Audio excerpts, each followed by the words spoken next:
Hello friends, വണ്ടി Indica Mansa 2019 model വണ്ടിയാണ്. വണ്ടി ഏകദേശം 80,000 കിലോമീറ്റർ ഓടിയിട്ടുള്ളൂ. കർണാടക രജിസ്ട്രേഷൻ വണ്ടിയാണ്. ഇത് കംപ്ലൈൻറ്റ് എന്താണെന്ന് പറഞ്ഞു കഴിഞ്ഞാൽ, ഓയിൽ കൂളർ കംപ്ലൈൻ്റ് ആയിട്ട് ഓയിലും കൂളൻറ്റും നല്ലോണം മിക്സായി എഞ്ചിൻ ഓയിൽ കംപ്ലീറ്റും കൂളൻറ്റിലേക്ക് പോരുകയാണ്. ഒരു ചെറിയൊരു അളവിൽ മാത്രമേ, ഒരു 1 ലിറ്റർ 3/4 ലിറ്റർ മാത്രമേ എഞ്ചിൻ ഓയിൽ വണ്ടിക്കകത്തുള്ളൂ. ബാക്കിയെല്ലാം കൂളൻറ്റിനകത്ത് മിക്സായിരിക്കുകയാണ്. അതാണ് ഈ വണ്ടിയുടെ മെയിൻ കംപ്ലൈൻറ്റ്. അപ്പോൾ ഈ കംപ്ലൈൻറ്റ് വരാൻ ചാൻസ് കൂടുതലെന്ന് പറഞ്ഞു കഴിഞ്ഞാൽ, സർവീസ് കറക്റ്റ് ആകാത്തത് കൊണ്ടാണ് ഈ കംപ്ലൈൻറ്റ്. 80,000 കിലോമീറ്റർ ഓടിയ വണ്ടി ഒരിക്കലും ഇങ്ങനെ ഒരു കംപ്ലൈൻറ്റ് വരില്ല. ഓയിൽ കൂളർ കംപ്ലൈൻ്റ് ആയി ഇങ്ങനെ ഓയിൽ മിക്സാണ് കംപ്ലൈൻറ്റ് തീർച്ചയായും വരില്ല. ഇത് ഒന്നിലെ മറ്റേ ഓയിൽ ഫിൽറ്റർ ഫുള്ള് ബ്ലോക്ക് ആയിട്ടായിരിക്കും, ഈ പ്രഷർ ഫുള്ളും ഈ ഓറിങ്ങുകളിൽ കൂടെ ഔട്ടായിട്ടാണ് ഈ കംപ്ലൈൻറ്റുകൾ കൂടുതലായിട്ടും വരാൻ ചാൻസ് കൂടുതൽ. അല്ലാതെ ഈ 80,000 കിലോമീറ്ററിൽ ഈ കംപ്ലൈൻറ്റ് എന്തായാലും വരില്ല. എന്താണ് ഞാൻ ഫുള്ളായിട്ട് നോക്കിയിട്ട് ഞാൻ പറഞ്ഞുതരാം എന്താ കംപ്ലൈൻറ്റ് ഉണ്ടായി എന്നുള്ളത്. ഇപ്പോൾ മൊത്തം ടോയിൻ ചെയ്ത് വന്നതാണ്. നോക്കുമ്പോൾ ഓയിൽ വാർണിംഗ് ലൈറ്റ് കത്തിയെന്ന് തന്നെ ഓഫ് ചെയ്തു കസ്റ്റമർ. എന്താ വെച്ചാൽ ഒരു ഡ്രൈവറിനെ വെച്ചിട്ടാണ് ഇവർ ഓടിക്കുന്നത്. അപ്പോൾ ഡ്രൈവർക്ക് പക്കയായിട്ട് വണ്ടിയെക്കുറിച്ച് അറിയാം. അപ്പോൾ എപ്പോഴും ഈ ഡ്രൈവർമാർ, ടാക്സി ഡ്രൈവർമാർ എപ്പോഴും റോട്ടിലും കണ്ടുണ്ടാവും, അതുപോലെ തന്നെ നമ്മുടെ മീറ്ററിലും കണ്ടുണ്ടാവും. അങ്ങനെ വെച്ച് ഓടിക്കുന്നതാണ് ഏറ്റവും വലിയ ബെസ്റ്റ്. നമ്മൾ വണ്ടി ഓടണമെന്ന് പറഞ്ഞ് വണ്ടിയെ മാത്രം നോക്കി ഓടിച്ചിട്ട് ഒരിക്കലും കാര്യം. എപ്പോഴും ഒരു ശ്രദ്ധ, ഒരു 5 മിനിറ്റിന് ഇല്ലെങ്കിൽ 2 സെക്കൻഡ് നമ്മുടെ മീറ്ററിലേക്ക് എന്തായാലും ഒരു കണ്ണ് വന്നുകൊണ്ടേയിരിക്കണം ഓരോ സെക്കൻഡിന്. എന്താ വെച്ചാൽ എപ്പോഴാണ് ഏത് വാർണിംഗ് ലൈറ്റാണ് വരണമെന്നുള്ള കാര്യം നമുക്കൊരു ധാരണ ഉണ്ടാവില്ല, വണ്ടി എന്ത് കണ്ടീഷനിലാണ് പോകുന്നത്. നമ്മൾ സർവീസൊക്കെ പക്കയായിരിക്കും, ചിലപ്പോൾ എന്തെങ്കിലും ഒരു ഇഷ്യൂസ് കൊണ്ട് എന്തെങ്കിലും ഒരു വാർണിംഗ് ലൈറ്റ് വന്നു കഴിഞ്ഞാൽ അപ്പം തന്നെ അത് വണ്ടി ഓഫ് ചെയ്തിട്ട് എന്താണെന്നുള്ളത് അറിഞ്ഞതിന് ശേഷം മാത്രമേ പിന്നീട് അത് വണ്ടി എടുക്കാൻ പറ്റുള്ളൂ. അപ്പോൾ ഈ കസ്റ്റമറും ഇതുപോലെ വണ്ടി വേറെ ഹിൽസിലേക്ക് കയറുന്ന സമയത്ത് പെട്ടെന്ന് തന്നെ എഞ്ചിൻ്റെ വാർണിംഗ് ലൈറ്റ് ഒന്ന് ബ്ലിങ്ക് ചെയ്യണമായിട്ട് തോന്നി. അപ്പം തന്നെ ഓഫ് ചെയ്തു. എന്താണെന്നുള്ള എന്നെ വിളിച്ചിട്ട് കാര്യം ഇങ്ങനെ പറഞ്ഞു, ഇങ്ങനെ ഓയിലിൻ്റെ വാർണിംഗ് ലൈറ്റ് കത്തുന്നുണ്ട്, എന്താണെന്ന് ചോദിക്കും. ഉടനെ ബോണ്ട് തുറന്നിട്ട് ഓയിൽ ലെവൽ നോക്കാൻ പറഞ്ഞു. അപ്പോൾ ലെവൽ കുറച്ച് കമ്മിയല്ല, മിനിമത്തിൻ്റെയും താഴെയാണ് നിൽക്കുന്നത് ഓയിൽ ലെവൽ. അപ്പോൾ നേരെ കൂളൻറ്റിൻ്റെ ടാങ്ക് തുറന്ന് നോക്കാൻ പറഞ്ഞപ്പോൾ കൂളൻറ്റിൻ്റെ ടാങ്ക് തുറന്നപ്പോൾ അതിൽ കൂടെ ഫുള്ളും ഓയിൽ കിടന്നിട്ട് പുറത്തേക്ക് ചാടുകയാണ്. അപ്പോൾ അതെന്തായാലും ഓയിൽ കൂളർ പോയതാണ്. ഇനി ഹെഡ് ഗ്യാസ്കറ്റ്, ഇനിയിപ്പോൾ ഈ ഓയിൽ കൂളറിൽ ഓയിലും കൂളൻറ്റും മിക്സ് ആകുമ്പോൾ നമ്മൾ ഹെഡ് ഗ്യാസ്കറ്റ് പോയി എന്ന് ഒരിക്കലും ധരിക്കരുത് കേട്ടോ. ഇത് മെയിനായിട്ടും ഓയിൽ കൂളറിൻ്റെ കംപ്ലൈൻറ്റ്. വിസ്റ്റയ്ക്കും സ്വിഫ്റ്റിനൊക്കെ മെയിനായിട്ട് വരുന്ന കംപ്ലൈൻറ്റാണിത്. പക്ഷേ ഈ 80,000-ത്തിലൊന്നും വരില്ല. വരുന്നത് ഏകദേശം ഒരു 170, 120 അങ്ങനെയുള്ള റേഞ്ചിലൊക്കെയേ വരുള്ളൂ. ഇല്ലാതെ അതും സർവീസ് മെയിൻ്റനൻസ്, ഓയിൽ ഫിൽറ്റർ പക്ക oil filter, genuine oil filter ഇടുകയാണെന്നുണ്ടെങ്കിൽ ഒരിക്കലും കംപ്ലൈൻറ്റ് ഇതിനകത്ത് വരില്ല. എപ്പോഴും ഏതൊരു വണ്ടിയാണെങ്കിലും മെയിൻ്റനൻസ് പക്കയായി കഴിഞ്ഞ് കഴിഞ്ഞാൽ കംപ്ലൈൻറ്റ് നമുക്ക് വരുന്നത് ചാൻസ് കുറവാണ്. ഈ സർവീസ് പാർട്സുകൾ മാത്രം നമുക്ക് മാറ്റി വണ്ടി ഓടിച്ചാൽ മതി. എന്ന് വെച്ചാൽ oil filter, diesel filter, brake pad, brake shoe, wheel cylinder, ഇങ്ങനെയുള്ള സർവീസ് പാർട്സുകൾ മാത്രം മാറ്റിയിട്ട് നമുക്ക് വണ്ടി ഓടിച്ചാൽ മതി, സർവീസ് മെയിൻ്റനൻസ് കറക്റ്റ് ആയാൽ. അപ്പോൾ ഇത് അങ്ങനെ മെയിൻ്റനൻസിൻ്റെ ഒരു പ്രശ്നം കൊണ്ടായിരിക്കും, ഞാൻ എന്താണെന്ന് അറിയില്ല. ഇനിയിപ്പോൾ അഴിച്ച് നോക്കിയാൽ തന്നെ എനിക്ക് കറക്റ്റായിട്ട് പറയാൻ പറ്റുള്ളൂ അതിൻ്റെ കംപ്ലൈൻറ്റ് കൊണ്ടാണ് കംപ്ലൈൻറ്റ് ആയി എന്നുള്ളത്. അപ്പോൾ എന്തായാലും നമുക്ക് അഴിക്കാം. ഓയിൽ കൂളറാണ് ഇതിൻ്റെ കംപ്ലൈൻറ്റ്, അല്ലാതെ ഹെഡ് ഗ്യാസ്കറ്റോ ഒന്നും കംപ്ലൈൻറ്റ് ഇല്ല. ഓയിൽ കൂളർ മാറ്റിയതിന് ശേഷം നല്ലവണ്ണം ഫ്ലഷ് ചെയ്തിട്ട് വേണം കൂളൻ്റ് ഒഴിക്കാനായിട്ട്. 1, 2, 3 തവണ ചെയ്താലും കുറച്ച് ഓയിൽ കണ്ടൻറ്റ് ഉണ്ടാവും. അത് 2 സർവീസ് വരെയെങ്കിലും ചിലപ്പോൾ ഓയിലിൻ്റെ കണ്ടൻറ്റ് അതിനകത്ത് കാണും. അതുവരെയും നമ്മളത് ഫ്ലഷ് ചെയ്തിട്ട് തന്നെ പോകണം. എന്ന് വെച്ച് കഴിഞ്ഞാൽ കൂളൻ്റ് ഗാലറിയിലേക്ക് ഓയിൽ പോയി കഴിഞ്ഞ് കഴിഞ്ഞാൽ അത് പോകാൻ ഭയങ്കര ബുദ്ധിമുട്ടാണ്. എന്തായാലും നമുക്ക് നോക്കാം അത് എവിടെയാണ് കംപ്ലൈൻറ്റ് വന്നിരിക്കുന്നത്, എന്തുകൊണ്ടാണ് അങ്ങനെ വന്നിരിക്കുന്നത്. ഇപ്പോൾ മെയിനായിട്ട് എന്താ ശ്രദ്ധിക്കേണ്ട കാര്യം എന്താണെന്നറിയോ, നമ്മൾ ഒരു കംപ്ലൈൻറ്റ് ചെയ്യുകയാണെന്നുണ്ടെങ്കിൽ, ഇപ്പോൾ ഓയിൽ കൂളർ മാറുകയാണ് അല്ലെങ്കിൽ ഹെഡ് ഗ്യാസ്കറ്റ് മാറുകയാണ്, അപ്പോൾ പെട്ടെന്ന് നമ്മൾ ആ സാധനം മാറി അങ്ങ് വിടും. മനസ്സിലായില്ല? അങ്ങനെ ഒരിക്കലും ചെയ്ത് അത് എന്തുകൊണ്ട് വന്നു എന്നുള്ളത് നോക്കിയിട്ട് വേണം ചെയ്യാനായിട്ട്. നമുക്ക് വേറെ വർക്ക് വരാം, പക്ഷേ എങ്കിൽ നമ്മൾ ചെയ്ത വർക്കിൽ റിപ്പീറ്റ് വരുന്നത് മാക്സിമം കുറയ്ക്കാൻ നോക്കാം. ചിലപ്പോൾ വരാം, എന്തെങ്കിലും കാരണം കൊണ്ട് റിപ്പീറ്റ് വരാം. പക്ഷേങ്കിൽ നമ്മൾ അതിനുള്ള കാരണം എന്താണെന്ന് കണ്ടുപിടിച്ച് അതിനുള്ളൊരു സൊല്യൂഷനാണ് നമുക്ക് കാണേണ്ടത്. ചിലപ്പോൾ മാറിയ സോൾവ് ആകുമായിരിക്കും, പക്ഷെ നമുക്കും ധാരണ വരണം. അത് എന്താണെന്ന് വെച്ച് കഴിഞ്ഞാൽ ഇന്നൊരു കംപ്ലൈൻറ്റ് കൊണ്ടാണ് ഈ കംപ്ലൈൻറ്റ് വന്നെന്നുള്ളത് നമുക്ക് ഒരു ധാരണ വരണം. അപ്പം തന്നെ നമുക്ക് കസ്റ്റമർക്ക് പറഞ്ഞു കൊടുക്കാനും നാളത്തേക്ക് ഒരു വണ്ടി വരുമ്പോൾ നമുക്കത് പെട്ടെന്ന് ഡയഗ്നോസ് ചെയ്യാനും പറ്റുള്ളൂ. അല്ലാതെ ഇപ്പോൾ ഓയിൽ കൂളർ കംപ്ലൈൻ്റ് ആണ്, ഓയിൽ കൂളർ പിടിച്ച് മാറ്റി വെക്കുക, കംപ്ലൈൻറ്റ് സോൾവ് ആയി ഓടും, കുഴപ്പമൊന്നുമില്ല, കംപ്ലൈൻ്റ് ഒന്നും ഒരു ബുദ്ധിമുട്ടുണ്ടായില്ല, ഓടും. പക്ഷേങ്കിൽ അത് എന്തുകൊണ്ട് സംഭവിച്ചെന്നുള്ള കാര്യം നമുക്ക് നല്ലവണ്ണം അറിയണം.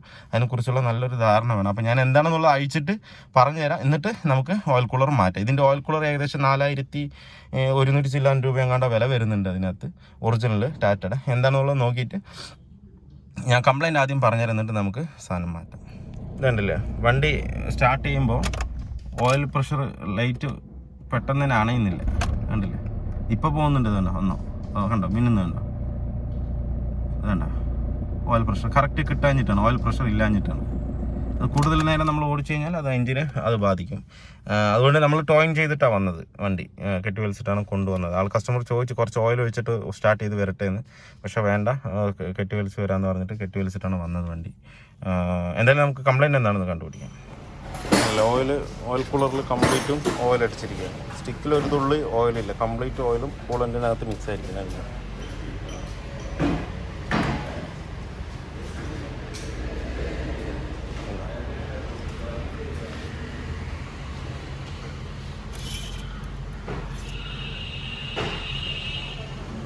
നേരത്തെ ആ സ്റ്റിക്കിൽ കണ്ടത് സ്റ്റാർട്ട് ചെയ്തപ്പോൾ ഉള്ള ഓയിൽ തെറിച്ചതിൻ്റെയാണ്. വേണ്ടല്ലോ, ഇപ്പോൾ ഒരു തുള്ളി ഓയിൽ ഇതിനകത്തില്ല. അങ്ങനെ വണ്ടി സ്റ്റാർട്ട് ചെയ്ത് എടുത്തിട്ട് വന്നാണെന്നുണ്ടെങ്കിൽ കംപ്ലീറ്റ് എൻജിൻ എന്തായാലും പിടിച്ചിട്ടുണ്ടാവും. ഇപ്പോൾ തന്നെ ചെറിയൊരു നോയ്സൊക്കെ വണ്ടിക്കകത്ത് വരുന്നുണ്ട്. എന്ന് വെച്ചാൽ ടൈമിങ് കിറ്റിൻ്റെ അവിടെ വരുന്ന ഓയിലില്ലാതെ വരുമ്പോഴുള്ളൊരു നോയ്സാണ്.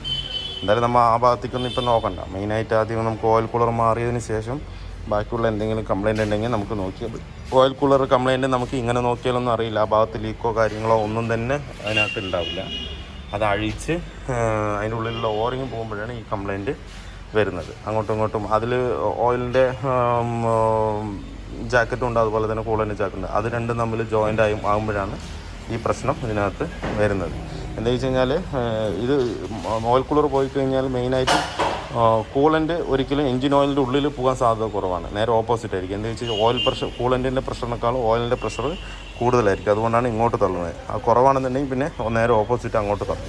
ഓയിലൊന്നും ഇല്ലയെന്ന് പറഞ്ഞു കഴിഞ്ഞാൽ പിന്നെ നേരെ കൂളൻ്റ് അതിൻ്റെ അകത്തേക്ക് പോവും, എഞ്ചിൻ്റെ ഉള്ളിലേക്ക് കൂളൻ്റ് പോകും. ഇപ്പോൾ അതൊന്നും സംഭവിച്ചില്ല. എന്തായാലും നമുക്ക് ഇത് കഴിക്കണമെന്നുണ്ടെങ്കിൽ ഫുൾ ബമ്പർ കാര്യങ്ങളൊക്കെ അഴിച്ചതിന് ശേഷം നമുക്ക് ഇത് ഓയിൽ കൂളർ നമുക്ക് അഴിക്കാൻ പറ്റില്ല. എന്തായാലും അഴിച്ചിട്ട് ഞാൻ കാണിച്ചു തരാം കംപ്ലീറ്റ്. ഇതിപ്പോൾ നമ്മൾ ഓയിൽ കൂളർ അഴിക്കാൻ കംപ്ലീറ്റ് റേഡിയേറ്ററിൻ്റെ അസംബ്ലി കംപ്ലീറ്റും പുറത്തെടുത്ത് വെച്ചിട്ടുണ്ട്. എന്നാൽ മാത്രമേ നമുക്ക് ഈസി ആയിട്ട് അഴിക്കാൻ പറ്റുള്ളൂ. കറക്റ്റായിട്ട് അഴിച്ച് കറക്റ്റായിട്ട് സെറ്റ് ചെയ്യാനായിട്ട്. അതിൽ ഓറിങ്ങും കാര്യങ്ങളൊക്കെ വരുന്നതാണ്. മൈന്യൂട്ടാണ്, ഹൈ പ്രഷർ വരുന്നതാണ്. അതുകൊണ്ട് നമുക്ക് ഇത് അഴിക്കാതെ എടുക്കാം. പക്ഷേ അതിന് തിരിച്ച് കയറ്റുമ്പോൾ നല്ല ബുദ്ധിമുട്ടാവും. അത് ഇതിപ്പോൾ കൂളൻറ്റിൻ്റെ ഹോസിൽ നിന്നാണ് ഇത്രത്തോളം ഓയിലും കൂളൻ്റ് മിക്സായ സാധനം വരുന്നുണ്ടല്ലേ. ഇതിപ്പോൾ എങ്ങനെ ഇപ്പോൾ ഫ്ലഷ് ചെയ്യുന്നതാണ് ഇപ്പോൾ ഇത് മൊത്തം റേഡിയേറ്റർ ഫ്ലഷ് വെച്ചിട്ട്, റേഡിയേറ്റർ ആദ്യം ക്ലീൻ ചെയ്ത് റേഡിയേറ്റർ ഫ്ലഷ് വെച്ചിട്ട് കംപ്ലീറ്റും അഴിച്ച് ക്ലീൻ ചെയ്താലേ മൊത്തം ഇതിലുള്ള ഓയിൽ കംപ്ലീറ്റും പുറത്ത് വരുള്ളൂ. മനസ്സിലായില്ലേ? അത്രയും ഓയിൽ നല്ലോണം വന്നുകൊണ്ട് ഇറങ്ങിക്കൊണ്ടേ ഇരിക്കുകയാണ്. എന്തായാലും നമുക്ക് ഓയിൽ കൂളർ മാറാം. ഓയിൽ കൂളർ മാറി അഴിച്ചിട്ട് മാറ്റിയിട്ട് ഒന്നുകൂടെ ഫ്ലഷ് ചെയ്ത് വിടാം. അല്ലാതെ ഇങ്ങനെ ഫ്ലഷ് ചെയ്താൽ കിട്ടില്ല. എന്ന് വെച്ചാൽ ഓയിൽ കൂളർ കംപ്ലീറ്റ് പോയതുകൊണ്ട് നമുക്ക് വീണ്ടും എഞ്ചിൻ ഓയിൽ കയറുള്ളൂ. ഓയിൽ കൂളർ പുതിയത് ഇട്ടിട്ട് നമുക്ക് ഒന്നുകൂടെ അത് ഫ്ലഷ് ചെയ്യും. കംപ്ലയിൻ്റ് ഇതാണ്. ഇതിൻ്റെ പാക്കിങ് കംപ്ലീറ്റ് പോയിട്ടാണ് ഓയിലും കൂളൻ്റും തമ്മിൽ മിക്സ് ആയിരിക്കുന്നത്. എന്താ വെച്ചാൽ ഇത് കറക്റ്റ് മട്ടായിപ്പോയി. ഇത് അല്ല, ഒരു തിക്നെസ്സേ ഇല്ല ഇതിനകത്ത്. എന്ന് വെച്ചാൽ അപ്പോൾ ബോൾട്ട് എത്ര ടൈറ്റ് ചെയ്താലും ആ ഒരു സീലിംഗ് കറക്റ്റ് ഇതിനകത്ത് കിട്ടില്ല. എന്താ വെച്ചാൽ ഓയിൽ പ്രഷറൊക്കെ അത്രയും ഹൈ പ്രഷറിലാണ് തള്ളിക്കൊണ്ടിരിക്കുന്ന സമയത്ത് നേരെ ഓയിൽ വന്നിട്ട് കൂളൻറ്റിൻ്റെ ജാക്കറ്റിലേക്ക് നേരെ കൺവേർട്ട് ആവും, അതിലേക്ക് പോകും. അങ്ങനെയാണ് വരുന്നത്. സീൽ കണ്ടില്ല, കംപ്ലീറ്റും തേഞ്ഞ് ഒന്നുമില്ല ഇതിനകത്ത്. ശരിക്കും നമ്മളിങ്ങനെ കൈകൊണ്ട് തടവുമ്പോൾ കേസാണ് തട്ടുന്നത്, അല്ലാതെ അതിൻ്റെ ഓറിങ് അല്ല. പിന്നെ അതിൻ്റെ ഇൻറ്റേർണൽ ഡാമേജ് വന്നാലും ഈ സെയിം കംപ്ലയിൻറ്റ് വരും കേട്ടോ. അത് നമുക്ക് ഇങ്ങനെ നോക്കിയാൽ കിട്ടില്ല. ഓയിൽ കൂളറിൻ്റെ ഉള്ളിൽ ഡാമേജ് വരും. അതിൻ്റെ ഷെല്ലുകൾ തമ്മിൽ ബ്രോക്കൺ ആവുക അങ്ങനെ എന്തെങ്കിലും ആയിട്ടുണ്ടെങ്കിൽ സെയിം കംപ്ലയിൻറ്റ് വരും. അത് നമുക്കിങ്ങനെ നോക്കിയാൽ കിട്ടില്ല. നമുക്ക് ഇത് മാത്രമേ നമുക്കിപ്പോൾ പറയാൻ പറ്റുള്ളൂ, നോക്കിയിട്ട് പറയാൻ പറ്റുള്ളൂ. അപ്പോൾ ഇത് കണ്ടോ, പുതിയ ഹെഡ് ഗ്യാസ്കറ്റിൽ കണ്ടോ, അത്രയും തിക്നെസ് ഇതിനകത്തുണ്ട്. മനസ്സിലായില്ലേ? ഒരു 100-ൽ ഒരു 60% ഇൻറ്റേർണൽ ഡാമേജ് കൊണ്ടായിരിക്കും കൂടുതലായിട്ടും പുറത്തേക്ക് തള്ളുന്നത്. എന്താ വെച്ച് കഴിഞ്ഞാൽ ഇത് ഗ്യാസ്കറ്റാണ്, ഈ പാക്കിംഗ് ആണ് പോയെന്നുണ്ടെന്നുണ്ടെങ്കിൽ നമുക്ക് പുറത്തേക്കും ലീക്ക് ഒരുപാട് കാണും. എന്താ വെച്ച് കഴിഞ്ഞാൽ ആ പോകുന്ന കൂളൻറ്റിലേക്ക് ഓയിൽ പോകുന്ന പ്രഷറിൽ തന്നെ പുറത്തേക്കും തള്ളും. അങ്ങനെ വരുമ്പോഴും സെയിം കംപ്ലയിൻറ്റ് വരും. കൂടുതലും ഇൻറ്റേർണൽ ഡാമേജ് ആകുമ്പോഴാണ് ഈ പ്രശ്നം കൂടുതലും സംഭവിക്കുന്നത്. അത് നമുക്ക് ഇങ്ങനെ നോക്കിയാൽ കാണാനും പറ്റില്ല. പിന്നെ ഇപ്പോൾ വരുന്ന മോഡിഫൈഡ് ഓയിൽ കൂളറിലൊക്കെ ഈ ഓയിൽ കൂളർ ഇല്ലാതെ വരുന്നുണ്ട്. ഈ ഓയിൽ കൂളർ അസംബ്ലി ഉണ്ടായില്ല, ഡയറക്റ്റ് ചെയ്തിട്ട് വരുന്നുണ്ട്. അങ്ങനെ ഇട്ടാൽ പിന്നീട് നമുക്കതൊരു ബുദ്ധിമുട്ടാണ്. ഈ ഒരു പ്രശ്നം അതിനകത്ത് വരില്ല. അപ്പോൾ ജെന്യൂനായിട്ട് വരുന്നത് ഇങ്ങനെയാണ്. അപ്പോൾ നമ്മൾ അതേ രീതിക്ക് തന്നെ ഇത് സെറ്റ് ചെയ്തിട്ടുണ്ട്. അപ്പോൾ നമ്മൾ ഓയിൽ കൂളർ കംപ്ലീറ്റും പിടിപ്പിച്ചിട്ടുണ്ട്. ഇനിയിപ്പോഴുള്ള പണിയാണ്, നമുക്ക് ഫ്ലഷ് ചെയ്യേണ്ട പണിയാണ്. അത് ഇത്തിരി ടാസ്ക്കുള്ള പണിയാണ്. അത് 3-4 പ്രാവശ്യം നമ്മൾ ഓയിൽ ഫ്ലഷിംഗ് ഒക്കെ ഇട്ടിട്ട് വേണം ക്ലീൻ ചെയ്യാനായിട്ട്. എത്ര ക്ലീൻ ചെയ്താലും അത് പക്കയായിട്ട് വരില്ല. എന്നാലും മാക്സിമം നമുക്കൊരു 5-6 തവണയെങ്കിലും ഒന്ന് 10 മിനിറ്റ് സ്റ്റാർട്ടിങ്ങിൽ ഇട്ടിട്ട് കംപ്ലീറ്റ് ആയിട്ട് നമുക്ക് അഴിച്ച് കളയാം. നമ്മളിപ്പോൾ ഇത് കംപ്ലീറ്റ് ആയിട്ട് ബ്ലീഡ് ചെയ്തുകൊണ്ടിരിക്കുകയാണ്. നേരത്തെ അടിയിൽ പൈപ്പ് പിടിച്ചിട്ടാണ് ചെയ്തത് ഈ താഴത്തെ. ഇപ്പോൾ ഡയറക്റ്റ് ഇതിൽ കൊടുക്കുന്നതെന്ന് വെച്ച് കഴിഞ്ഞാൽ ഇതിൻ്റെ ടോപ്പിലേക്ക് വന്ന് നിറയാണ്. അപ്പോൾ ഇങ്ങനെ കൊടുക്കുമ്പോൾ നിറയുന്ന സാധനം അങ്ങനെ അതിൽ തന്നെ പുറത്ത് ചാടിക്കൊണ്ടിരിക്കുന്നുണ്ട്. ആ ടോപ്പിൽ വരുന്ന ഓയിൽ മൊത്തം പുറത്തേക്ക് ചാടുന്നുണ്ട്. അല്ലേ, ഇങ്ങനെ നമുക്ക് കൊടുക്കാൻ പറ്റുള്ളൂ, ക്ലീൻ ചെയ്യാൻ പറ്റുള്ളൂ. എന്താ വെച്ചാൽ എത്രത്തോളം ക്ലീൻ ചെയ്താലും അത് അതിൻ്റെ ഉള്ളിൽ കുറച്ച് അടിഞ്ഞ് തന്നെ ഇരിക്കും. എന്താ വെച്ചാൽ അത്രയും കൂളൻ്റ് ഓയിലും തമ്മിൽ നല്ലോണം മിക്സ് ആയിട്ടുണ്ട്. അതുകൊണ്ടാണ് ഇത്രയും നമുക്ക് ബുദ്ധിമുട്ടാകുന്നത്. കുറേയൊക്കെ നമ്മൾ ഈ അടിയിൽ പൈപ്പ് പിടിച്ചിട്ട് ഇവിടെ നിന്ന് ഒഴിച്ചിട്ട് അങ്ങനെ കൊടുത്തു നോക്കി, അത് കുറേ പോയിട്ടുണ്ട്. ഇപ്പോൾ വീണ്ടും വന്നുകൊണ്ടിരിക്കുന്നുണ്ട്. ഇപ്പോൾ കുറച്ച് നേരം കൂടെ നമ്മൾ ഇതുപോലെ തന്നെ ചെയ്യണത്. അപ്പോൾ മാൻസയുടെ വർക്ക് ഫുള്ളി കംപ്ലീറ്റ് ആയിട്ടുണ്ട്. ഇപ്പോൾ ഏകദേശം നമ്മൾ ആ കൂളറിലുള്ള എല്ലാ ഓയിലിൻ്റെ അംശങ്ങളും ക്ലീൻ ചെയ്തിട്ടുണ്ട്. എന്നാലും ആ ബ്ലോക്കിലും റേഡിയേറ്ററിലൊക്കെ കംപ്ലീറ്റ് ഉണ്ടാവും. അപ്പോൾ കുറച്ച് ഒരു രണ്ട് സർവീസ് കൂടെ ചെയ്താൽ ശരിയായി. 2 സർവീസ് എന്ന് പറഞ്ഞാൽ പെട്ടെന്ന് തന്നെ നമുക്കിപ്പോൾ ചെയ്യാൻ പറ്റില്ല. ഒരു 1000 കിലോമീറ്റർ ഓടിച്ചിട്ട് ഒന്നുകൂടെ ഫ്ലഷ് ചെയ്യുക, പിന്നെ ഒരു 1000 കിലോമീറ്റർ ഓടിച്ചിട്ട് വീണ്ടും ഫ്ലഷ് ചെയ്യുക. അങ്ങനെ ഒരു 2-3 തവണ കൂടെ ചെയ്താലേ കംപ്ലീറ്റ് ആയിട്ട് ക്ലിയർ ആവുള്ളൂ. ഇപ്പോൾ കംപ്ലീറ്റ് 100% അതിൻ്റെ ഉള്ളിൽ നിന്ന് പോയി എന്ന് പറയാൻ പറ്റില്ല. എന്താ വെച്ച് കഴിഞ്ഞാൽ അത്രയും നമ്മൾ 100 ലിറ്റർ വെള്ളം ഒഴിച്ചിട്ടാണ്, 100 കൂടുതൽ ആയിട്ടുണ്ടാവും ഫ്ലഷ് ചെയ്തിരിക്കുന്നത്. എന്താ വെച്ചാൽ അത് വരാൻ ഭയങ്കര ബുദ്ധിമുട്ടാണ്. നമുക്ക് അഴിച്ച് ക്ലീൻ ചെയ്യാനൊന്നും പറ്റും. പിന്നെ ചെയ്യുകയാണെന്നുണ്ടെങ്കിൽ റേഡിയേറ്റർ മാറ്റണം, അതുപോലെ പിന്നെ ഹെഡ് എഞ്ചിൻ കംപ്ലീറ്റ് ആയിട്ട് അഴിച്ച് ക്ലീൻ ചെയ്താലൊക്കെ പക്ക ക്ലീൻ ആവുള്ളൂ, 100% ആവുള്ളൂ. നമുക്കിപ്പോൾ 100% എന്ന് പറയാൻ പറ്റില്ല.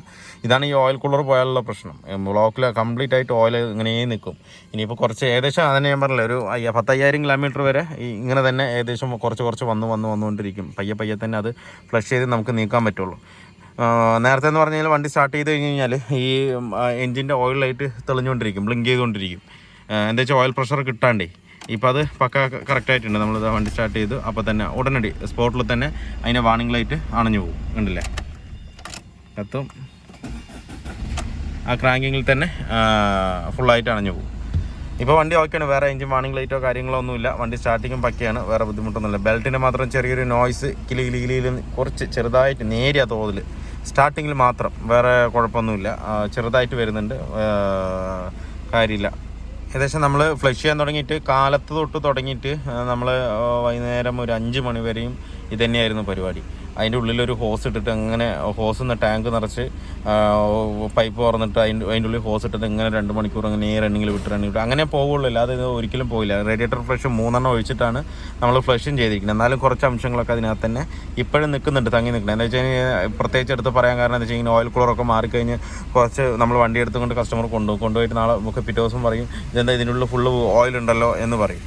അപ്പോൾ ഒരിക്കലും അത് തെറ്റായി ധരിക്കരുത്. അതിൽ ഓയിൽ മാറണമെന്നുണ്ടെങ്കിൽ ഒരു 3 സർവീസ് 4 സർവീസ് എങ്കിലും കഴിഞ്ഞാൽ, സർവീസ് എന്ന് പറയുന്നത് എഞ്ചിൻ ഓയിൽ സർവീസിൻ്റെ കാര്യമല്ല കേട്ടോ, 40,000-50,000 കിലോമീറ്ററിൻ്റെ കാര്യമല്ല പറയുന്നത്. കൂളൻ്റ് ഫ്ലഷ് ചെയ്യുന്നതിൻ്റെ കാര്യം. കൂളൻ്റ് ഫ്ലഷിങ് ഒരു 4-5 പ്രാവശ്യം 1000 കിലോമീറ്റർ ഓടി ഒരു പ്രാവശ്യം ചെയ്തു, ഇനി പിന്നെ 2000 കിലോമീറ്റർ ഓടി ചെയ്തു.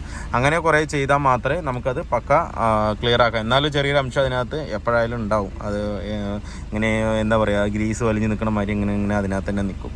അത് ക്ലിയർ ആകാൻ ഇത്തിരി ബുദ്ധിമുട്ടാണ്. എന്തായാലും ഓക്കെ, ഇപ്പോൾ വർക്ക് എന്തായാലും ഫുള്ളി കംപ്ലീറ്റ് ആയിട്ടുണ്ട്. ഇപ്പോൾ നമുക്ക് എന്തായാലും ഡെലിവറി ചെയ്യാൻ പോകുന്നത്. അപ്പോൾ വീഡിയോ എല്ലാവർക്കും ഇഷ്ടമല്ലെന്ന് ലൈക്ക് ചെയ്യുക, ഷെയർ ചെയ്യുക, അതുപോലെ തന്നെ സബ്സ്ക്രൈബ് ചെയ്യാതെയാണ് വീഡിയോ കാണുന്നെങ്കിൽ ഒന്ന് സബ്സ്ക്രൈബ് ചെയ്ത് സപ്പോർട്ട് ചെയ്യുക. അപ്പോൾ മറ്റൊരു വീഡിയോയിലേക്ക് കാണുന്നവരെ എല്ലാവർക്കും ബൈ.